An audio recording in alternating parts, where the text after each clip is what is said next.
오늘 말씀은 다니엘서 1장 1절에서 7절입니다. 다니엘서 1장 1절에서 7절까지입니다. 제가 가지고 있는 구약 성경은 1231쪽입니다. 다니엘서 1장 1절에서 7절까지. 네. 다니엘서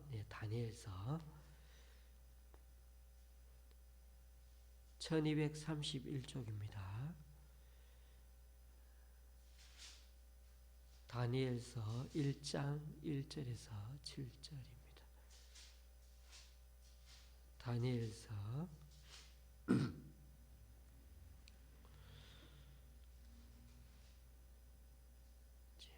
다니엘서 1장 1절 7절 우리 같이 읽도록 하겠습니다. 1장 1절 7절 유다 왕 여호야김이 다스린 지 3년이 1장 네. 잘 안 보이십니까? 예, 그러면 다니엘서 1장 1절에서 7절 같이 읽도록 그렇구나. 1장 1절에서 7절입니다. 유다 왕 여호야김이 다스린 지 3년이 되는 해 바벨론 왕 느부갓네살이 예루살렘에 이르러 성을 에워쌌더니 주께서 유다 왕 여호야김과 하나님의 전 그릇 얼마를 그의 손에 넘기심에 그가 그것을 가지고 신할 땅 자기 신들의 신전에 가져다가 그 신들의 보물 창고에 두었더라. 왕이 환관장 아스부나스에게 말하여 이스라엘 자손 중에서 왕족과 귀족 몇 사람 곧 흠이 없고 용모가 아름다우며 모든 지혜를 통찰하며 지식에 통달하며 학문에 익숙하여 왕궁에 설만한 소년을 데려오게 하였고 그들에게 갈대아 사람의 학문과 언어를 가르치게 하였고 또 왕이 지정하여 그들에게 왕의 음식과 그가 마시는 포도주에서 날마다 쓸 것을 주어 3년을 기르게 하였으니 그 후에 그들은 왕 앞에 서게 될 것이더라. 그들 가운데는 유다 자손 곧 다니엘과 하나냐와 미사엘과 아사랴가 있었더니 환관장이 그들의 이름을 고쳐 다니엘은 벨드사살이라 하고 하나냐는 사드락이라 하고 미사엘은 메삭이라 하고 아사랴는 아벤느꾸라 하였더라. 아멘.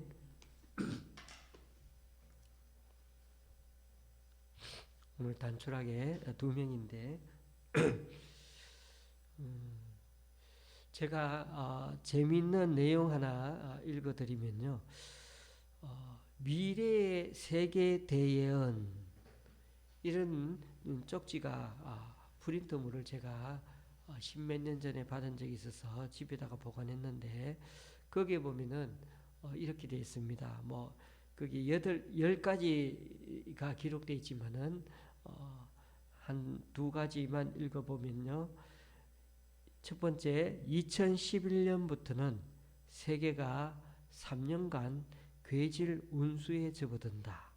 이 괴질은 어떤 병인가 하면 하늘에서 불이 내려와 사람을 죽이게 되며 또한 산과 바다에서 사악한 기운이 일어나 사람을 죽이고 전에 없던 대지진과 화산 폭발과 홍수가 세계를 덮친다. 뭐 이런 식으로 여러 가지 얘기들을 하면서 이 괴질로 인해 가지고 세계가 어려움을 겪게 된다는 거죠.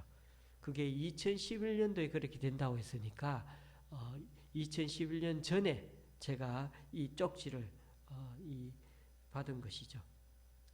괴질이 끝난 후에는 온 세계가 우주와 더불어 인간과 신의 세계가 아닌 진생명체인 새로운 신천신지의 신명세계로 바뀝니다. 정성과 공경과 믿음을 다해 탕탕탕 주문을 외우시면 건강도 좋아지고 소원 성취도 이루어지며 운수도 바뀌며 또 괴질이 와도 죽지 않습니다. 열심히 외우십시오. 제가 대구에 십몇 년 전에 잠시 들렀을 때 터미널 같은 데에 지나가다가 어떤 사람이 준 것을, 그 프린트물을 무심코 받은 건데 너무 웃기기도 하고, 이렇게 지방에서는 이상한 종교 몰이꾼이 여전히 있다는 게 참 신기하기도 했습니다. 여기서 2011년에 괴질이 퍼져 세상이 뒤집혀진다고 했는데, 그런데 지금 그런 일은 없죠. 우리는 2020년부터 그 대신에 코로나 바이러스가 퍼져서 전 세계에, 오늘 또 이렇게 살펴보니까 오늘까지 661만 명이나 되는 사람들이 전 세계에서 죽었고, 지금도 여전히 현재 진행 중이죠. 이런 팬데믹 사태가 세계적으로 한 번씩 일어날 때마다 꼭 이상한 종교나 단체들이 일어나서 대예언을 한답시고 그렇게 난리를 칠 때가 참 많습니다.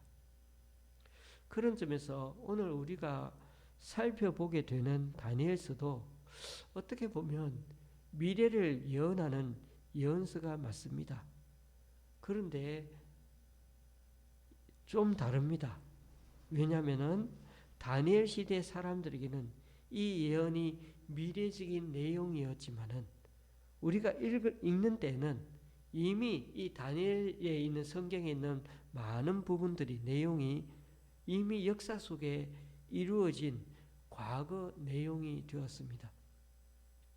그런데 성경은 참 신기하죠. 우리가 만약에 이 다니엘서의 미래 예언 내용이 2500~600년이 지난 우리에게는, 엄청 그 다니엘 시대에서 지금 벌써 2500~600년이 지났는데 이미 그때 그 예언했던 내용들이 과거가 되었기 때문에 우리에게는 읽을 때 이거 다 이미 성경에 있는 역사 속에 나타났는데 라고 하면은 아무 기대감이 없는 게 될까요? 또 그것은 아닙니다. 다니엘서에 나오는 여러 환상 이야기와 또 그 당시 여러 제국들의 흥망성쇠에 대한 얘기, 이 얘기가 다 과거에 해당될 뿐만 아니라, 그뿐만 아니라 21세기를 살고 있는 지금 이 시대를 위해서도 이 다니엘서 말씀은 이 예언의 말씀이 되어 우리 시대에 그 말씀이 적용이 되기 때문에 하나의 말씀인 것입니다. 그래서 다니엘서는 아주 오랜 시간이 지났어도 우리에게 과거에 해당되는 말씀이기도 했지만은 또 한편으로는 지금 오늘날 우리에게도 여전히 예언의 말씀이 되어서 하나의 말씀은 이중적으로 삼중적으로 예언의 말씀이기 때문에 오늘 우리들 미래와도 여전히 관련된 메시지의 말씀이 되는 것입니다. 다니엘서를 시작하면서 우리는 오늘 말씀 1장에 나오는 1절에서 7절에 나오는 말씀을 이해하려면 당시 이스라엘 근동에서 벌어진 역사를 좀 알아야 합니다.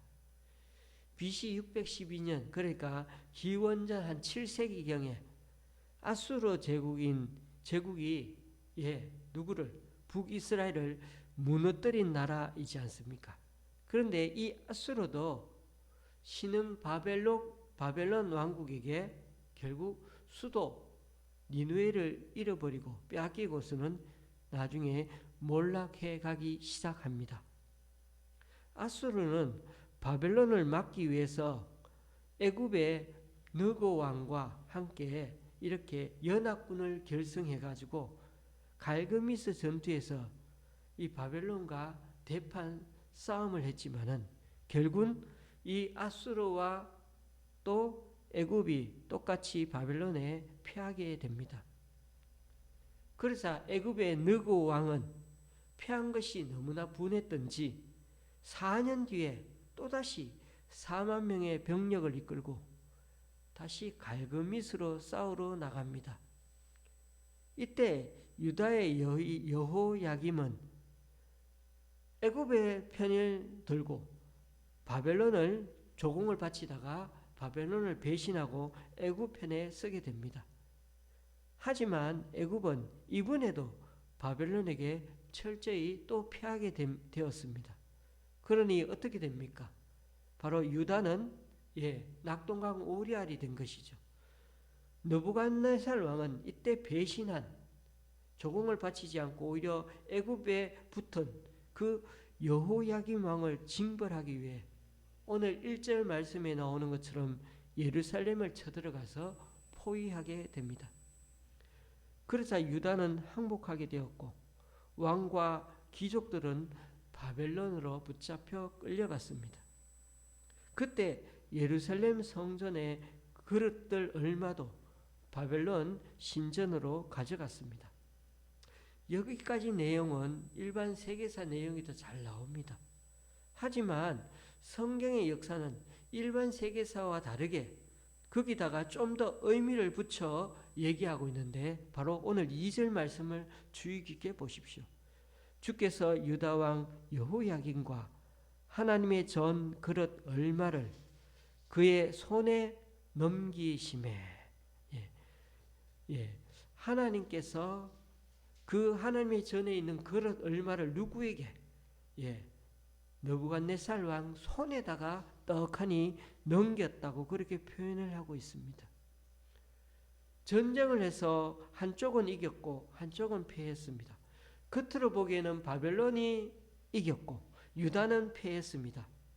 그래서 이긴 자가 패전국에 있는 금은 보화와 그릇들을 왕 깡그리 다 취해가지고 간 거죠. 당연히 우리로 봐서는 유다가 하나님의 이름으로 이겨야 하는데 그러지 못했습니다.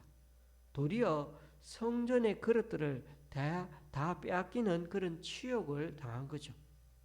그런데 바벨론이 유다를 물리친 줄 알았는데 오늘 표현을 보니까 하나님이 유다를 바벨론에 어떻게 넘기셨다고 그렇게 표현을 하고 있습니다. 심지어 성전의 그릇까지 다 그들에게 하나님께서 하나님의 제사 그릇에 써야 될 것들을 그들에게 넘기셨다는 겁니다. 왜요? 왜 하나님이 이렇게까지 하실 수밖에 없었을까요? 그들이 하나님 뜻을 저버리고 우상 숭배와 도덕적 타락의 길을 걸었기 때문에 하나님께서 그들을 넘기셨다고 그렇게 말씀하고 있는 것입니다. 사사시대 때 엘리의 두 아들이 언약궤를 들고 전쟁에 나갔다가 오히려 전쟁에 나가서 이기지 못하고 대패하고 심지어 언약궤까지 적에게 빼앗겼던 것을 기억해 보십시오. 하나님이 이기게 해 주셔야 하는 전쟁에 이스라엘은 오히려 패배했습니다. 성경을 잘 읽어보면 아무리 우리가 하나님의 이름으로 나가 싸운다고 해도 이기지 못할 때도 있다는 사실, 하나님 앞에 우리들의 죄와 허물을 돌아보지 않고 너무나 무심하게 그냥 무턱대고 하나님 일을 하겠다고 하는 것은 오히려 하나님의 영광을 가릴 수가 있습니다. 유다가 전쟁에 패하고 하나님의 성전 기물까지 약탈당한 것은 하나님이 바벨론에게 패한 것이 아니라 유다의 그 심각한 죄에 대한 하나님의 공의로운 심판이었던 것입니다. 그런 점에서 지금 전 세계 사람들이 다 겪고 있는 이 코로나 바이러스도 그런 이 사태도 어떻게 보면 우리 생활 속에 그 코로나 때문에 당하는 그런 피해와 어려움과 그런 고난과 고통들은 어떻게 보면 우리 그리스도인들에 대한 하나님의 징계일 수가 있습니다. 우리 그리스도인들이 하나님 앞에 제대로 서지 못해서 당하는 하나님의 손보심일 수가 있다는 것입니다. 바이러스 감염만 우리를 힘들게 하는 것은 아니죠. 이상기온 현상으로 자연 생태계가 다 파괴되어 가고 환경오염으로 동식물이 위험해지고 미세 플라스틱 등 우리의 먹거리 생태계까지 다 위협을 받고 있습니다. 거기다 전쟁은 계속되고 온갖 생필품 값은 하루가 멀다 하고 지금 오르고 있습니다. 정말 고물가, 고금리, 고환율에 우리나라 경제도 계속 위험 신호를 내보내고 있습니다. 심지어 저희 노예 안에서도 이미 2교회가 어려운 상태에서 문을 닫아 버렸습니다. 물론 저희 교회도 마찬가지지만은 다들 힘든 시절에 우리는 주님 앞에 더 간절한 마음으로 엎드릴 수 있어야겠습니다. 정답은 늘 하나님이 가지고 계시기에 우리의 처신을 주님께 내맡기며 나아가야 한다는 것입니다. 그런데 오늘 말씀이 유다 나라 안의 얘기가 아니라 유다가 아닌 이방인 나라에서 살아가는 젊은 이들에 대한 이야기인 것에 초점이 가 있습니다. 하나님의 나라 이야기는 그저 가나안 땅에서만 이루어지는 역사 이야기가 아니라 적의 심장부에서 있든 말든 거기서 고생하고 있든 말든 그래도 하나님 백성이 있는 그곳에 하나님의 조명, 스포트라이트도 동시에 움직인다는 사실이 오늘 말씀이 매우 흥미롭습니다. 하나님은 유다 땅에 비추던 그 무대 조명을 이방 땅에 있는 다니엘 및 그의 세 친구에게로 하나님께서 그 조명을 시선을 돌려서 그들의 신앙 승리 드라마를 우리들에게 소개해주고 싶어 하십니다. 1절과 2절은 다니엘이 대제국 바벨론의 포로로 잡혀오게 된 그 배경을 밝혀주고 있습니다. 어떻게 보면 신앙의 정체성을 제대로 지키지 못해서 성전의 기물조차도 다 약탈당한 그 초라한 나라 유다 출신의 사람이지만은 그리고 그렇게 붙잡혀 가지고 머나먼 낯선 땅에 포로로 잡혀온 보잘것없는 존재들처럼 보이는 이들이지만은 그런데 이러한 처지에서도 자기의 백성들은 유다 백성들은 그렇게 신앙의 정체성을 제대로 지키지 못하고 성전의 기물도 뺏겼지만은 이들은 이방 땅에 와서도 오히려 신앙의 정체성을 잃지 않고 굳게 지켜내는 의외의 신앙 영웅으로 오늘 말씀에 부각되고 있습니다. 특히 3절에서 7절에 보면 다니엘과 그의 세 친구가 바벨론의 관리 후보가 되는데 발탁이 되어서 바벨론 황실에 들어가가지고 왕궁에서 교육을 받게 되는 그런 기회를 누리게 되었다고 우리들에게 알려주고 있습니다. 적의 심장부에 들어가게 되었다는 거죠. 당시 바벨론이란 나라 자체가 다양한 민족들로 이루어진 광대한 대제국을 거느리고 있었기에 보다 효율적으로 관리하기 위해서는 그 나라를 효율적으로 관리하기 위해서는 친바벨론 성향의 우수한 피정복민 지도자들이 필요했던 거죠. 그러니까 바벨론 사람들만 아니라 다양한 민족에 있는 그 우수한 인재들을 필요로 했던 것입니다.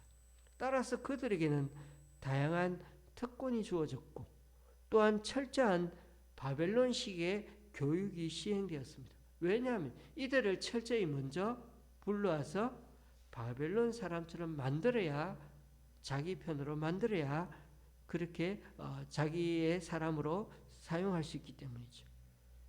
이렇게 선발된 자들에게 갈대아 사람의 학문과 언어를 가르쳤을 뿐만 아니라 왕궁 음식까지 공급해 주었던 것은 그들을 사상과 종교에 있어서 완전히 어떻게 바벨론 사람처럼 동화시키기 위해서였습니다. 먹는 것조차 바벨론 사람처럼 먹고 그렇게 살게 만들었던 거죠. 심지어 이름까지도 다 바벨론식으로 고친 것을 우리는 볼 수가 있습니다. 다니엘과 세 친구들이 배운 언어는 그 당시에 메소포타미아 남부에서 사용하던 수메르 언어라는 것입니다. 이 수메르 언어는 말이 1200개나 되는 아주 복잡한 그 쐐기 기호로 구성된 아주 어려운 언어였습니다. 쉽게 말해서 수메르어를 배우려면 너무나 어려운 언어였죠. 그런데도 외국 언어인데도 불구하고 이 말을 일부러 다 배우게 만든 것입니다. 그렇게 철저하게 공부시켜서 갈대아 사람의 학문을 익히게 만들었던 것이죠. 여기서 갈대아 사람은 바벨론 사람들 혹은 바벨론 사람에 소속된 그런 존재의 사람들, 사회 사람들을 말하는데요. 그러나 다니엘서에서는 이 말이 갈대아 술사, 즉 제사장과 같은 말입니다. 그 말이 무슨 말이냐면 당시 제사장 양성학교에서는 점성술, 점술, 마법까지 심지어 가르쳤던 것입니다. 어떻게 보면 다니엘과 친구들이 3년 동안 배웠던 그것을 보면은, 그리고 시험을 칠 때 어떤 걸 쳤냐면 박수, 마술사, 술객, 제사장들과 함께 비교한 것을 보면 그들도 어떻게 보면 이런 것들을 똑같은 것을 배웠다는 것을 알 수가 있습니다. 바벨론의 큰 신전에는 얼마나 큰 신전, 바벨론은 신전이 크고 많았는지 그 신전 안에는 하늘 우주 전체를 관찰하는 천문학에 해당되는 점성술사도 있었고 또 여러 가지 일어나는 일들이 있고 사건도 있고 꿈에서 신의 계시를 읽는 그런 점술가들도 많았고 무당도 많았고 심지어 의사 또 여러 분야의 전문가들 이런 자들을 다 전문가들을 특별히 많이 양성했습니다. 어디에서? 신전에서요. 그리고 심지어 신전 안에는 도서관도 있었습니다. 요즘 목회자들이 신학교에서 공부하고 교회를 섬기지 않습니까? 신학교에서 공부하듯이. 마치 신전은 공부를 마치고 일하는 곳이 그 당시에 장소였던 것과 마찬가지입니다. 그래서 선발할 때 오늘 4절에 보니까 5가지 있죠. 흠이 없고 용모가 아름다워야 되고 모든 지혜를 통찰하고 지식에 통달하고 또 학문에 익숙해야 하는 이 5가지가 여기 있는데 바로 오늘 이 선발할 때 5가지 조건이 바로 이 다니엘과 세 친구에게도 적용되었던 것입니다. 즉 신들의 분노를 자극하는 도덕적인 흠이 있어서는 안 되는 것이고 신이 주는 지혜를 분별할 능력이 있어야 되고 또 지식이 있고 교육받은 인물이어야 합니다. 그런데 용모도 따졌죠. 왜 그 당시에 용모가 아름다워야 됐을까요? 그냥 용모가 좋은 잘생긴 걸 하려고 한 게 아니라 용모가 아름다운 것이 그 당시에는 신의 선물로 보았기 때문에 다 이처럼 신과 관련되는 것들을 배웠다는 것입니다. 느부갓네살은 신의 축복을 받았다고 판단되는 신의 사람들을 결국 선발한 거나 마찬가지입니다. 바벨론에는 얼마나 신전이 그 당시에 많았나 하면은 신전이 심지어 53개, 53개나 되는 신전들이 바벨론에 있었답니다. 얼마나 많았습니까? 거기다가 사당들요 1327개나 된답니다. 그 당시에 제사장들은 4000명이나 되는 그런 신들을 숭배하며 살았습니다. 그만큼 그 시대에 신들이 얼마나 많았는지 4000명이나 된다. 그러니까 정복한 나라들의 신들도 다 그 당시에 이 신들을 숭배했다는 것입니다. 그래서 어떻게 하든가 이 바벨론에서는 신들을 통해서 축복받는 나라가 되게 해달라고 그렇게 애쓰는 곳이 바벨론의 신전이었던 것입니다. 본문에 보니까 환관장이 나오죠. 아스푸나스라는 사람이 유다의 내청년, 이 내청년들을 저기서 유다를 쳐들어가서 잡아온 이 귀족들 중에서 괜찮은 똑똑한 4명의 이 젊은이들을 뽑아가지고 이들을 세웠는데, 그 대신에 바벨론식으로 만들기 위해서 그들의 이름을 다 박탈해 버렸습니다. 그리고는 새 이름을 부여했죠. 제가 한번 이름들을 다시 한번 얘기해 보겠습니다. 들어보셨겠지만은 다니엘은 하나님이 심판하셨다. 하나님과 관계 있죠. 그런데 벨드사살이라고 바꿨죠. 벨드사살이 무슨 뜻이냐? 별이여 그의 생명을 보호하소서. 하나냐는 여호와께서 은혜로우셨다. 이것도 하나님과 관계 있죠. 그런데 사드락, 태양신 샤마슈에게서 빛을 받았다. 이런 뜻입니다. 미사엘, 누가 하나님과 같은가? 하나님과 관련되는 말이었죠. 그런데 이걸 메사, 누가 사크 여신과 같으랴? 아사랴, 여호와는 나의 도움이시다. 이런 뜻인데, 아벤느고, 지혜의 신 네보의 종, 이런 뜻으로 다 개명해 버렸습니다. 자, 이 말이 무슨 뜻이냐면은 각자 원래 이름의 의미에다가 아예 대칭되는 이름을 붙여주고 거기다가 앞으로 섬길 신을 그 사람 각자에다가 정해준 것입니다. 그러니까 다니엘은 누구 신을 정해줬다고요? 벨 신을 정해줬습니다. 하나나는 태양신 샤마슈를, 미사엘은 샤크 여신을, 아샤라는 지혜의 신 네보, 이렇게 다 신들을 연결시켜서 짝지어줘서 이름을 붙여준 거죠. 절대로 그 신들을 잊어버리지 말고 그 신들을 섬기며 살라고 말입니다. 물론 유다 청년들은 바벨론 당국의 이 지시에 다 순응해야 됐습니다. 어쨌든 이제는 자기 이름 원래 다니엘 부르면 안 됩니다. 벨드사살이라고 불러야 되죠. 그들은 이런 것을 다 마음으로 원치 않았지만 어쩌겠습니까? 살아남기 위해서는 이름도 바꾸고 교육도 바벨론식으로 받을 수밖에 없었던 것입니다. 우리 세상은 어떻습니까? 우리가 사는 이 세상은 하나님을 우리가 믿고 살아갈 수 있는 세상입니다. 왜요? 종교의 자유가 있으니까요. 그러나 그렇다고 해서 이 세상이 하나님을 인정하는 곳은 아니죠. 우리 스스로는 인정하며 하나님을 믿고 살지만은 세상의 많은 대부분의 사람들은 여전히 하나님을 인정하지 않습니다. 하나님을 부정하는 이 세상은 더 이상 하나님의 통치를 따르지 말고 이제 이 세상의 질서에 순응하며 살라고 우리를 회유하고 집요하게 압박하면서 이 세상에 도전하고 있습니다. 다니엘과 그의 친구들에게 바벨론의 학문과 언어를 가르치고 왕의 음식과 포도주를 먹이면서 하나님과 관련된 이름 대신에 바벨론의 세계관이 담긴 새 이름을 주고서는 이제 너희들은 유다인이라는 생각을 벗어버려. 하나님이란 말은 절대 쓰지 마. 너희들은 바벨론 사람이야. 바벨론 사람으로 거듭나고 바벨론 사람으로 행동하고 바벨론 사람을 생각하며 살아.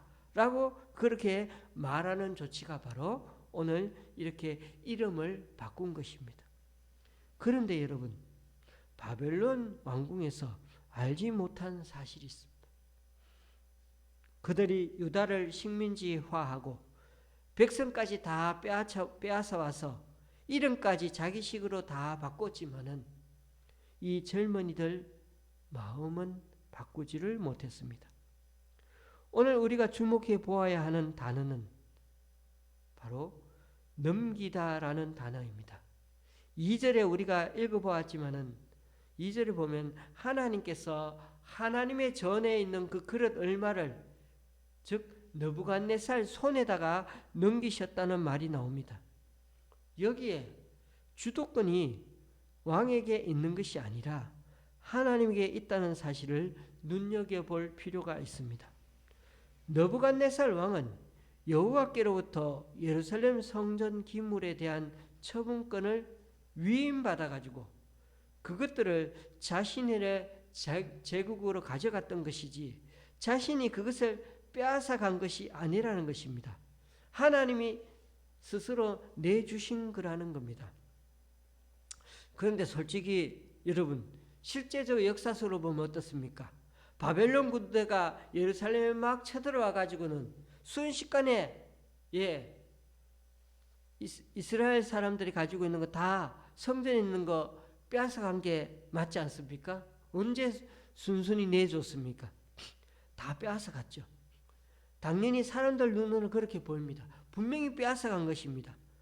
그러나 오늘 다니엘서는 그 주도권이 인간 왕에게 있지 아니하고 하나님에게 있다고 기어이 우기고 있습니다. 하나님이 기어이 내주셨다고 그렇게 넘겨줬다고 그렇게 표현하고 있는 것입니다. 그래서 넘기다라는 단어는 참 중요합니다. 누가 최고의 권위자이냐는 그런 문제와 같기 때문입니다. 누가 최고의 권위자인가? 최고의 권위자이신 하나님이 어떤 대상에 대한 처분권을 어떤 그 한 사람에게 완전히 권위자에게 넘겨준 거지, 최고 권위자가 넘겨준 거지 빼앗긴 것이 아니라는 것입니다. 그래서 이 넘겨주다라는 말이 중요하다는 것입니다. 유다 사람들은 성전이 함락되고 성전 그릇까지 빼앗겼으니 얼마나 치욕적으로 느껴졌겠습니까? 5장에 가보면은 벨사살 왕이 그 성전 그릇에다가 술을 따라 먹는 장면이 나오지 않습니까? 이것 때문에 어떻게 보면 하나님의 그 엄중한 심판을 바벨론은 심판을 스스로 자초하게 되지 않았습니까? 신약의 성경에 이런 말씀이 있습니다. 자기 아들을 아끼지 아니하시고 우리 모든 사람을 위하여 내주시니가 어찌 그 아들과 함께 모든 것을 우리에게 주시지 아니하겠느냐. 로마서 8장 32절 말씀. 교우님들, 하나님은 인간의 죄악을 심판하기 위해 당신의 성전 그릇까지도 넘겨주기까지 하셨습니다. 얼마나 유다 백성의 죄가 심각한지, 얼마나 우리들의 죄가 심각한지 당신의 아들 독생자 예수 그리스도를 내주시기까지 죄의 심판을 죽음으로 갖게 하시지 않았습니까?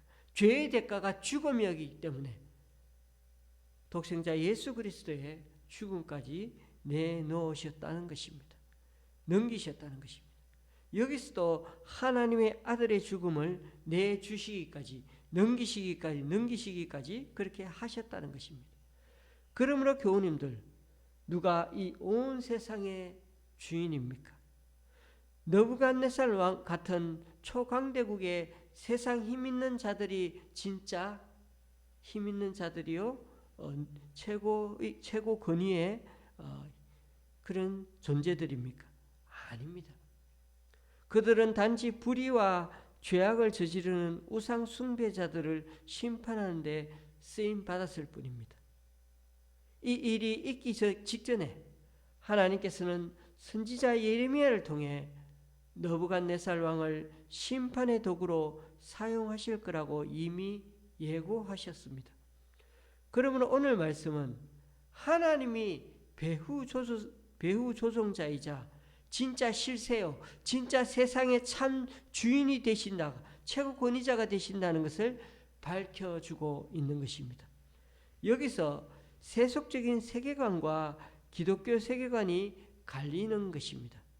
세속적인 사람들은 눈에 보이는 것만 보고 이 세상 역사를 해석하고 누가 가장 최고 권위자냐 그걸 따라 살아갑니다. 인간 영웅을 보고 우상을 보며 그것을 쫓아갑니다. 그러나 눈에 안 보이는 것은 물론 보지 못합니다. 왜요? 그렇게 볼 영적 눈이 없기 때문이죠. 그러므로 교우님들, 오늘 우리 눈에 하나님께서 넘기신 것들이 보이십니까? 그렇다면 하나님을 원망할 생각 말고, 때로는 우리가 지금 힘들고 어려운 상황 때문에 하나님이 우리를 넘기셨다고 원망할 생각 말고, 오히려 하나님을 향한 두려움을 가져야 하지 않겠습니까? 최고 권위자가 되신 하나님이 우리를 징계의 대상으로 넘기셨다면, 비록 하나님이 심판의 매를 드셨지만은, 그러나 젊은이들 4명을 통해 하나님의 희망을 쏘아가는 것을 또한 우리는 느껴야 할 필요가 있습니다. 비록 하나님께서 이 코로나를 상황과 이 지금의 여러 가지 상황을 통해서 하나님이 우리를 징계의 매를 드신다 할지라도, 여전히 또한 하나님은 우리들을 통하여서 희망에 두시고 희망의 빛을 두시고, 그것을 통해서 하나님께서 징계하실 뿐만 아니라 하나님은 우리들을 통하여 들으셔서 다시금 회개하는 자들을 통하여서 하나님께 나아가고 하나님께 쓰임받기를 원하신다는 것입니다. 하나님은 이들을 그루터기로 삼아서 다니엘과 세 친구 같은 사람들을 통하여 그루터기로 삼아서 이방인의 땅에서 하나님이 놀라운 은혜를 다시 한번 부어주시려고 준비 중에 있다는 것입니다. 그래서 오늘 다시 한번 우리는 이 말씀을, 로마서 8장 32절 말씀을 기억할 필요가 있습니다. 자기 아들을 아끼지 아니하시고 우리 모든 사람을 위하여 내주신 이가 어찌 그 아들과 함께 모든 것을 우리에게 주시지 아니하겠느냐. 주님은 죄 많은 세상을 향해 심판도 하시지만, 내어주시기도 하시지만, 당신의 아들을 십자가에 내어주심으로 죽음도 맞게 하셨지만은, 그것이 우리 그리스도에게는 오히려 심판만이 아니라 징계만이 아니라 도리어 구원이요 소망임을 다시 한번 깨닫게 주시는 것입니다. 아무쪼록 이 다니엘서를 통해서 시대적 상황은 점점 어려워도 우리 하나님은 여전히 살아 계셔서 눈동자처럼 우리를 또한 보호하고 계시고 은혜 베풀기 원하신다는 사실도 믿기를 원합니다. 그러므로 우리들 남은 3일간의 삶도 이 다니엘서의 말씀처럼 넘겨주시기도 하시지만 우리에게 구원을 베풀기 위해서 또한 여전히 다니엘과 그 세 친구를 통하여 역사하시고 준비시켜 가고 계시다는 사실을 깨닫고 우리 또한 더 진실되게 이 3일 동안 살아가고자 결심함으로 주님 앞에 믿음으로 쓰임받는 우리들 각자가 될 수 있기를 주님의 이름으로 간절히 축원합니다. 기도하시겠습니다. 주님, 오늘도 살아계신 우리 하나님을 바라봅니다. 현실은 많이 어렵고 어떻게 살아야 하는 게 더 주님의 뜻에 가까운 건지 다들 헷갈려 합니다만은, 무엇보다 코로나 상황 속에 우리들의 그리스도인답지 못한 모습에 대해 철저하게 회개하게 하시고 이 시대에 필요한 하나님 뜻을 제대로 알아가게 하시고 찾아갈 수 있게 우리들의 영안을 허락하여 주시옵소서. 오늘도 주님은 실로 깊은 두려움의 대상이 되심을 기억하고 우리가 가진 것들과 우리 자신마저도 심판에 넘겨질 수 있음을 알기에 늘 주님을 두려워하며 경외하며 살아가는 우리 되게 하여 주소서. 그와 더불어 이 험하고 어두운 세상에 새 희망을 쏘아 4명의 젊은이들을 적지에 불러세워서는 전혀 신앙과 무관한 교육을 받는 자들이 되게 했지만, 그래도 신앙의 정체성을 상실하거나 동화되지 않고 늘상 하나님을 바라보며 살아간 것처럼 우리들도 삶의 정체성을 잘 지켜내어 구별된 그리스도인으로 앞으로도 살아가는 우리들이 되게 하여 주시옵소서. 비록 하나님을 부정하는 이 세상에서 살아가는 한 우리도 하늘의 국적을 버리고 땅의 국적만 가지고 살아가라는 그 압박을 피할 길은 없어도 그 위협과 유혹을 간파하고 이제는 다시 한번 당당히 맞설 때 다니엘과 새 친구처럼 앞으로도 능히 피할 길을 내주시고 주님의 뜻 가운데서 늘 승리하며 살아가는 우리들이 될 수 있도록 주님 인도하여 주시옵소서. 예수님의 이름으로 간절히 기도드리오며 이제 우리 모두 주님께서 가르치신 기도를 한 목소리로 함께 기도하오니 하늘에 계신 우리 아버지여 이름이 거룩히 여김을 받으시오며 나라에 임하옵시며 뜻이 하늘에서 이룬 것 같이 땅에서도 이루어지이다. 오늘날 우리에게 일용할 양식을 주옵시고 우리가 우리에게 죄 지은 자를 사하여 준 것 같이 우리 죄를 사하여 주옵시고 우리를 시험에 들게 하지 마옵시고 다만 악에서 구하옵소서. 대개 나라와 권세와 영광이 아버지께 영원히 있사옵나이다. 아멘.